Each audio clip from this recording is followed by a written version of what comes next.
আমি হইলাম গিয়ে রাসেল ভাইপার, আমারই আস্তানা পুরাই দিছে। মানুষ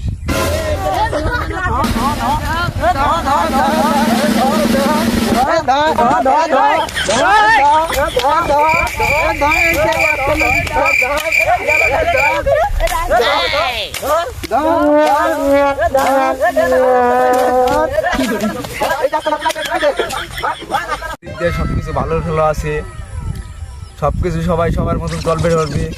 সাপ টাপ রাহা যাবে না। হ্যাঁ, সাপ কি রাহা যাবে? মানুষের ক্ষতি যারা করে তা রাহা যাবে না। আপনার একজন এই বিরুদ্ধে বক্তব্য দেন। হ্যাঁ, এই ভাই এইখানে ঝোড় জঙ্গলে ভরে গেছে, এখানে রাসেল ভাইপার থাকতে পারে।